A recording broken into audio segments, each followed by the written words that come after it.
Today I'm going to show you how to make a healthier Starbucks lemon loaf. This one is gluten-free, grain-free, dairy-free, refined sugar-free, and it's topped with a coconut butter lemon glaze.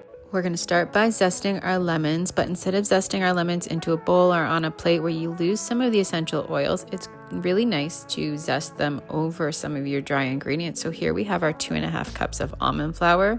If you don't have a microplane like this guy, you can also use the small side of a box grater to zest your lemons.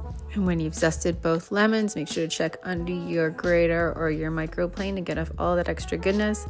And then we're going to take 1 teaspoon of this zest that we're going to put aside that we're going to sprinkle on top after we've glazed our loaf. Now I'm going to get my hands in there, but you could also use 2 spatulas or a spoon. And I'm just going to kind of massage the lemon zest into the flour. It's going to also help release some of the essential oils and distribute the lemon peel throughout. Then we can go ahead and add the rest of our dry ingredients, starting with 1/2 cup of tapioca starch. If you don't have tapioca, you can also use arrowroot powder, then some baking soda, 3/4 teaspoon, 1/2 teaspoon of baking powder, 1/4 teaspoon of salt, and then 2 tablespoons of ground flax. We'll just give this a stir till it's nice and mixed.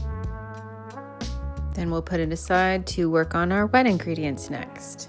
First, we're doing 1/2 cup of lemon juice. So we're going to cut the lemons that we just zested and we're going to juice them. You can do it by hand, or if you have a little gizmo like this, or if you have a power juicer, go ahead and use that too, whatever you have.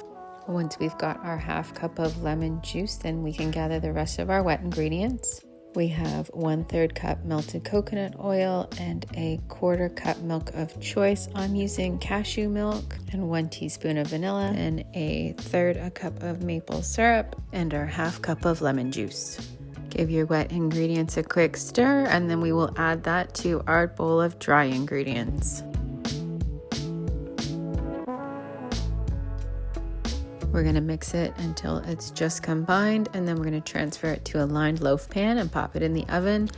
We're preheating our oven to 350 degrees Fahrenheit, and we're going to bake this for 45 to 55 minutes until it's fully baked through and your toothpick comes out clean. After it's done baking, we're going to let it fully cool before we add our lemon glaze.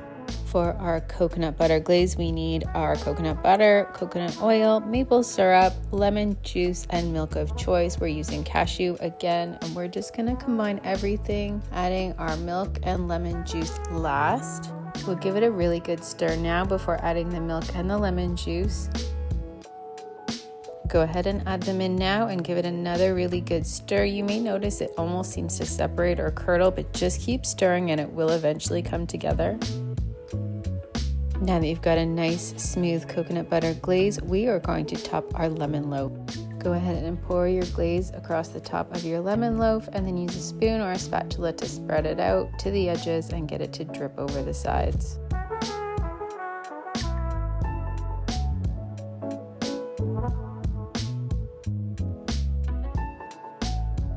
I grabbed that teaspoon of lemon zest you saved from the beginning, and we're going to sprinkle that over our glaze. And then you can go ahead and enjoy this now, or you can let the glaze set. It takes about half an hour. I finished glazing ours a little too late last night to cut into it, so I popped it in the fridge overnight. So our glaze is fully set. So let's cut into this and dig in and enjoy. I am so happy with how this turned out. I actually took a lemon poppy seed muffin recipe that I've been using and I veganized it, but you would never guess. It worked out so well. It's so moist and delicious and pairs so well with the creamy coconut butter glaze. I had to taste one, and then I ended up eating 2 more slices. That's how good it is. And I brought some home to my family who also gobbled it up. So I hope you enjoy this as much as we do, and we will catch you next time. Thanks for watching.